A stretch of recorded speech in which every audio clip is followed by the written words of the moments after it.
Broadcasting from the business capital of the world, this is the Podcast Business News Network. Welcome back, everybody. He has been a resource for helping parents and children / students for many, many years as the district psychologist at Reed Union School District in California. We've got him in our wheelhouse here. He's answered so many questions for parents, and I've even spoken with some of the students he's worked with for the same student for decades.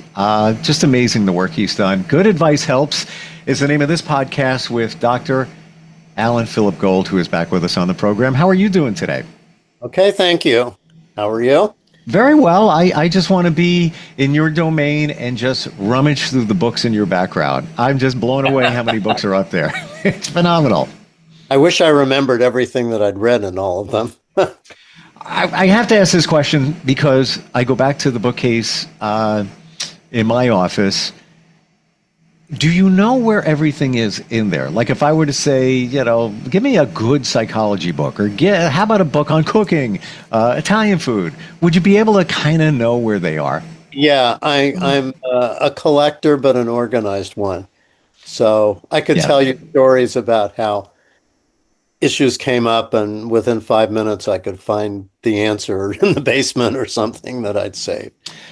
I'm exactly what you described, and same thing in my bookcase. Like I used to be into cartooning. I can tell you where every book is. If it's a book on home improvements, I know exactly. I could be blindfolded and it's right about here. Pull that out.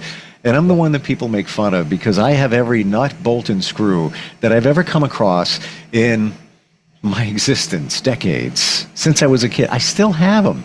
So it's gratifying to know, I need a number 32 sheet metal screw to fix that. I'm going to save 10 cents and a trip to Home Depot, but I got it. Yes, my father was exactly the same, and I have every nail, screw, pipe, electric connection that he ever saved. I got to ask this question, and unrelated. Are you a Virgo? No, Leo. A Leo. What about your dad?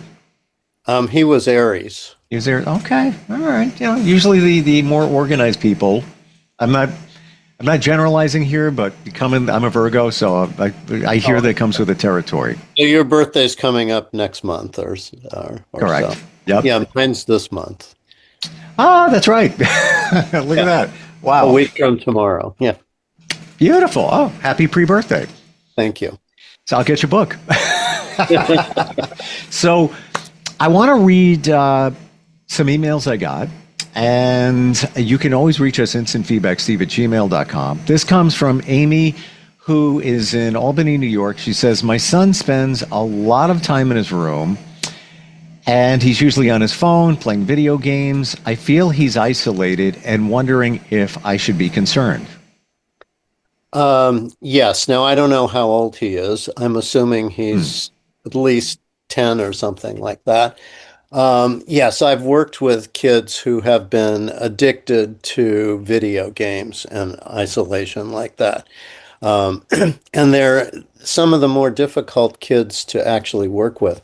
In fact, in recent years, I've had a kid who from like 4th grade, he just graduated from 8th grade, and has ended up in residential treatment, working also with an online therapist who deals particularly with electronic addiction, video game addiction, and so on.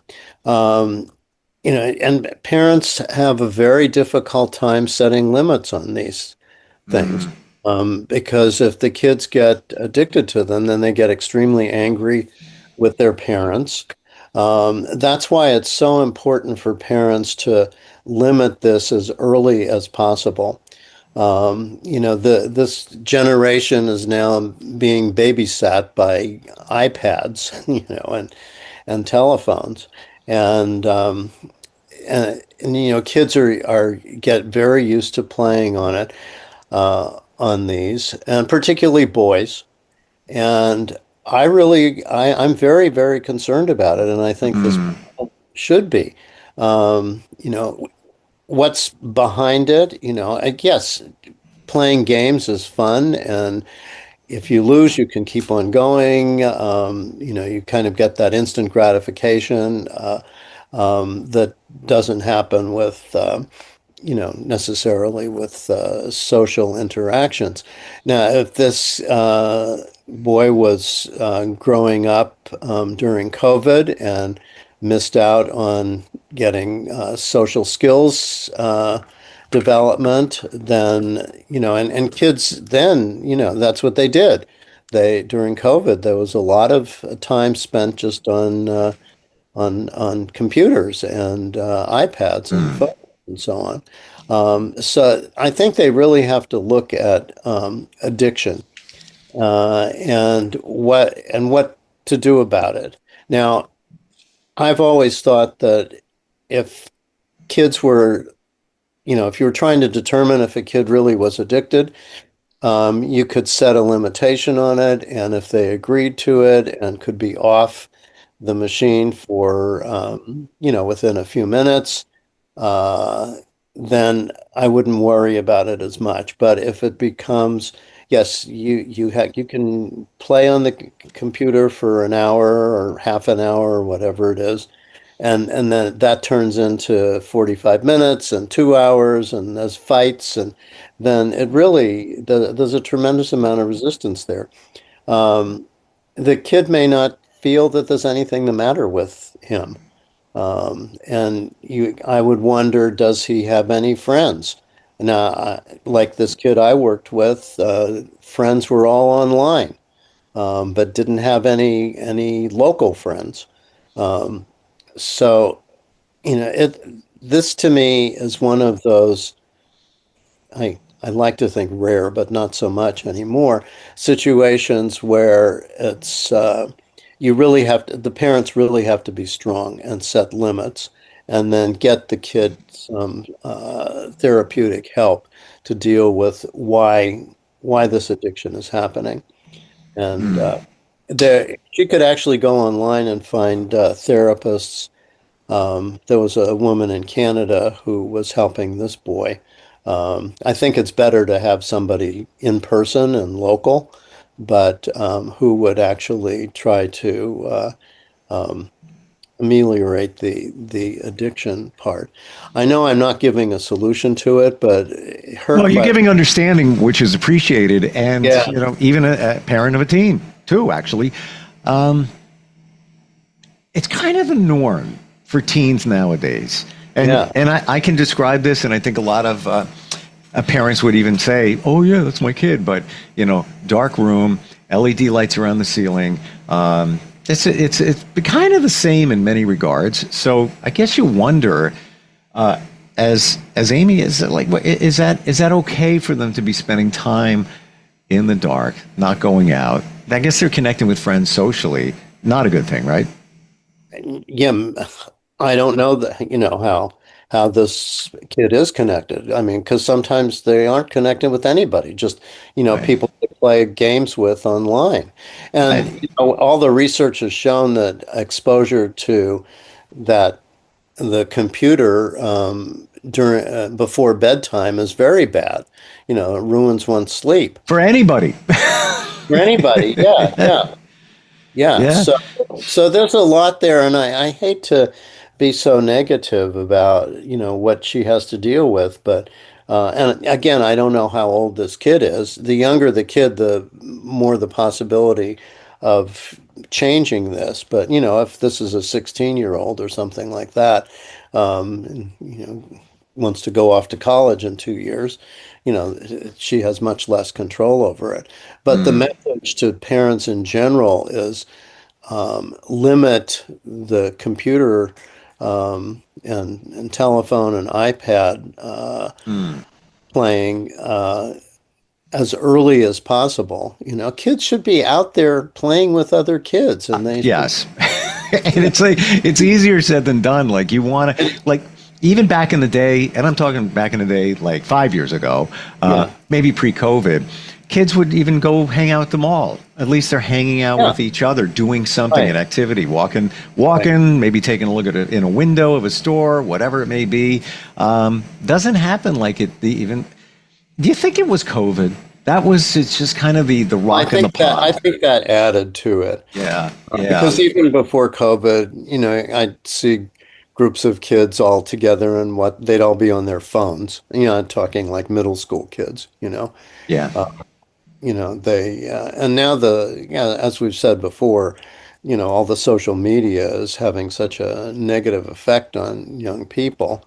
Um, but it's really hard, I think, for parents to just set limits on this because they need to use their computers as well. Parents of this age grew up now with computers, unlike, we did. And, so and they may play games too, Mm, so they have to be an adequate role model to be able to say no for themselves and then to model that for their kids and to be interacting with their own kids. That's mm. really important now, to have that opportunity to communicate and find out what their kids are thinking and feeling and what dilemmas they have. But like I said, it all needs to be developed from when kids are very young. It gets harder and harder to change the Yeah, path yeah. when they get to be teenagers. 100%. And you're the mirror. You're holding the mirror up to parents Yeah. instead of looking at this. And no judgment of anybody. Being a parent is not easy, but No, it's not. It's hard. It's extremely hard. even taking a look at your interaction, a bit concerned about maybe your child, teen spending a lot of time isolated, changing it up. Like, hey, you want to go for ice cream? Hey, why don't we do something together?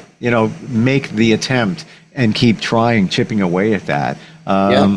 Just even showing that you care goes very far. I got another one here from Jen, Austin, Texas. She says, I'm getting divorced and my 11-year-old daughter lives with me. She doesn't want to see her father. He's a good dad and I encourage him to see her, but I'm wondering where I go from here. That's a very good question. I guess my first question would be why the daughter doesn't want to see the dad. Um, Mm. and if mom is willing to say or can say that he's a good dad, um, then uh, then that's good. That's a Yeah. good message to give to the daughter because, many divorced families I dealt with would be the one parent belittling the other or saying nasty things about the other. But this is Creating alienation, right, um, exactly. animosity, all of that. Yeah. So that would be my first question is, okay, what is it, young lady, that makes you not want to? Maybe dad is stricter. Maybe she doesn't get what she wants from him. Maybe she doesn't feel like she has anything in common. Mm. But courts would say, um, you need to be with dad, or he needs to, it's his right to have some time with you. What would you like to do with dad that would make you feel a little bit better Mm. uh, being with him? Would it be going to the store, going for ice cream, going for a walk or a bike ride? But to try to get that communication going between her 11-year-old daughter and the father Sure. is really important. And maybe it's just, we get these instant feedback, steve@gmail.com. We don't have all the details, so it's kind of hard to go deeper into it. But my first glance here from what Jen sent, if she's saying, yeah, you could go spend some time with your dad and vice versa, him to daughter, that means that it's okay. One would assume there's not anything bad going on, abuse or Yeah, things right. like that. And maybe getting in the head of an 11-year-old, I'm just going hypothetical here, but maybe it's her perception that dad broke up my family. Right. You don't know what's in her head. Yeah, you don't know. That's what's so important. That's why I keep saying how important communication is, because if you don't know what a kid's thinking or what a parent's thinking or what a Yeah. partner's thinking, you can't resolve anything. Now, they may suggest, maybe little family counseling, with dad and the daughter, just to discuss this. And maybe mom could even go with, if she feels more comfortable with her mother. But yeah, you could be absolutely right. I'm mad at dad because he's the one who broke up the marriage. Sure. But Yeah. I guess it comes down to asking your child questions and then asking the right questions to try and, figure it all out, because there's a reason, why.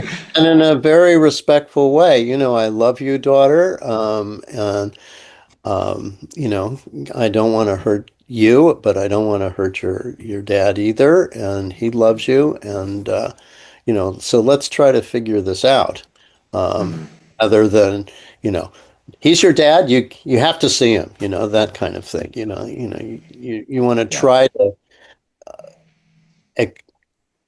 explain to the kid or show to the kid that you care about their feelings, but you just want to understand them better. You know what I've learned from you, and I appreciate all of this, being able to see it in a different way.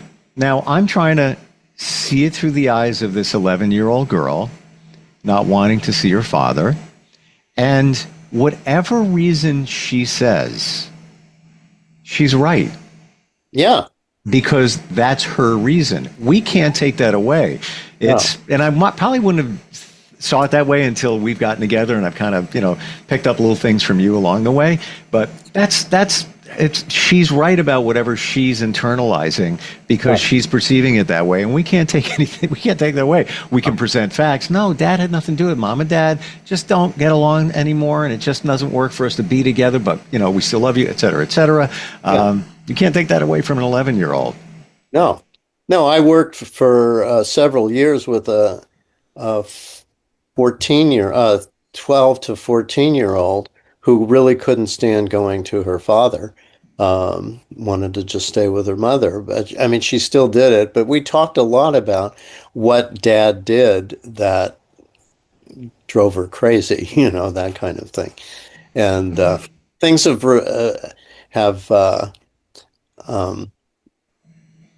worked out better now. Now she's going to be 18, and so she does live see her father, and they worked out those things. But at that age, exactly what you said, it's in the kid, and to try to change it is effort. I'm not saying that you can't change kids' points of view, because they are changeable. It's easier to change a kid's point of view than it is to change a 50-year-old's point of view. But maybe yes, because they're internalizing, an 11-year-old is internalizing the facts a certain way. An adult would see it as facts after doing some research, because anybody could say, well, mom and dad didn't get together, aren't getting together like we used to. But there could be other factors. As an adult, you'll figure that out. As a child, they're in their own little world, and that's their world. that's the way it should be. Yeah. What in your practice, decades psychologically helping students, Allan, for you, what were some of the more challenging situations? Be it divorce or bullying. Is there anything that stands out for you in terms of working with a child, and maybe even working with their parents too? Yeah, I mean, I would say that addiction to video games was really a challenge. Wow. I'm not making that up just because of the question. Wow. Trying to get kids off of these things, and by oneself is really hard. Even working with the parents, I tried to push it as much as possible. Child abuse, physical abuse, that is obviously, tears one apart emotionally. But as an employee of the school district, we have a responsibility to report those kind of things. So it wasn't just my dealing with it. And kids' depression, that's often very difficult to deal with. Uh, yeah, and also lack of motivation. I mean, I can say, trying to get kids to be interested in something at school, if they're not motivated to do anything and thought that little of themselves, those very deep kind of personality traits were very difficult to deal with. So those are some, and then there was one other thing. I'll think of it in a minute, but yeah. So those are some of the things that were. Oh, and I guess kids who wouldn't talk. Yes, that's what Wow. I'm going to say. I mean, fortunately, there weren't very many that wouldn't open up. For some reason, kids, would come to me and they did want to talk. So, and I think I've thought about how critical that is for parents to be the kind of people that kids feel comfortable talking about. But it's very tricky. But those kids who just wouldn't open up and talk to me about anything, that unfortunately there weren't that many in my career, but those would be very frustrating. So Wow. those are about five of the things that I found the most difficult to deal with. I want to go to the first thing you said, and video game addiction. So, as parents, we know it's not good, but we kind of look at it as, well, they're doing their thing. They have fun with it. I have my little hobbies. I did my thing. Let's flip that around. Addiction. I don't think we see it as parents as an addiction. They're just playing games, like, shoots and ladders, whatever it might be. It's a game. It's not. It's It's a true addiction, correct? Yes. Wow. And that's important. I mean, like I like to play solitaire on the computer sometimes, and I will have to tell myself, okay, one more time and that's it. Yeah. Because it's addicting. You want to win. And so I understand it, but I'm capable of saying, okay, Alan, that's enough. But kids are not able to do that. They don't have that strength. And I think, and actually, parents can Google video game addiction and find out. Wow. Or they can go to what is it? Common Sense. I think there's a website that taught common sense usage of Wow. computers. We're just about out of time. Got to Yeah. ask this question on the short side of the answer. Video game addiction, kids, teenagers, is it similar in terms of addiction to things like alcohol, smoking, etc.? Yeah, you can't stop. Wow. Yeah. Wow. Yeah, oh, absolutely. And it provides, I mean, when we talk about alcohol and drug addiction,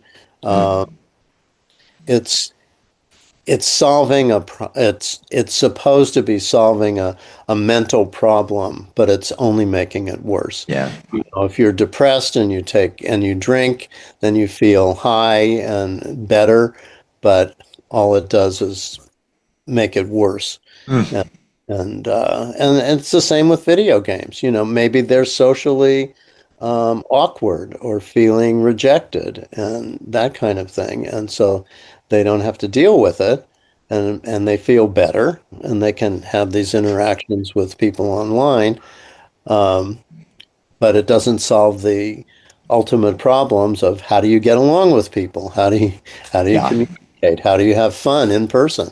I will say this, and I'm probably the only parent on the planet that would say this. I'm happy that my son did video games. Maybe addiction there along the way. Here's the only reason I'm saying this. He's 19. His major is cybersecurity. So I'm going to say all that.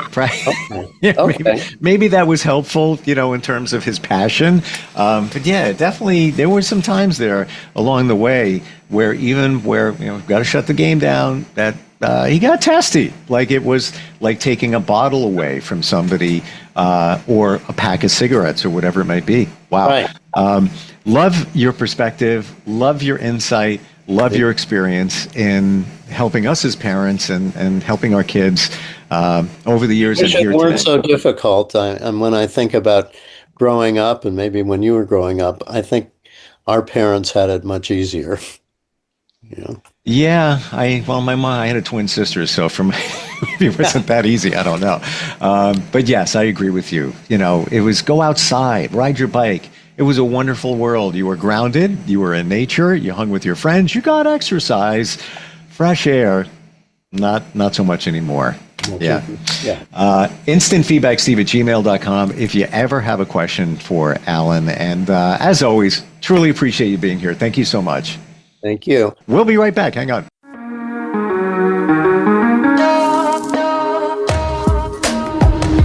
Broadcasting from the business capital of the world, this is the Podcast Business News Network. Adopt US Kids presents Multiple Choice Parenting. Your daughter just had her first breakup. Do you A, put yourself in her shoes? How could he do this to you? And for Sheila, she has split ends. B, console her? Oh, sweetie, this is going to happen a lot. 4, maybe 5 more times before you get married. C, take charge? Got to get this all straightened out. Give a little talking to, man to man, mano a mano. Hey, Steve! Is now a good time? No? Okay, no problem. Bye. Or D, help her find a new boyfriend? I know a great place to meet boys. The internet. Nice, single boys. Never mind. How about some ice cream? As a parent, there are no perfect answers. But you don't have to be perfect to be a perfect parent. Thousands of teens in foster care will love you just the same. For more information on how you can adopt, visit adoptuskids.org. A public service announcement from the U.S. Department of Health and Human Services, Adopt U.S. Kids, and the Ad Council.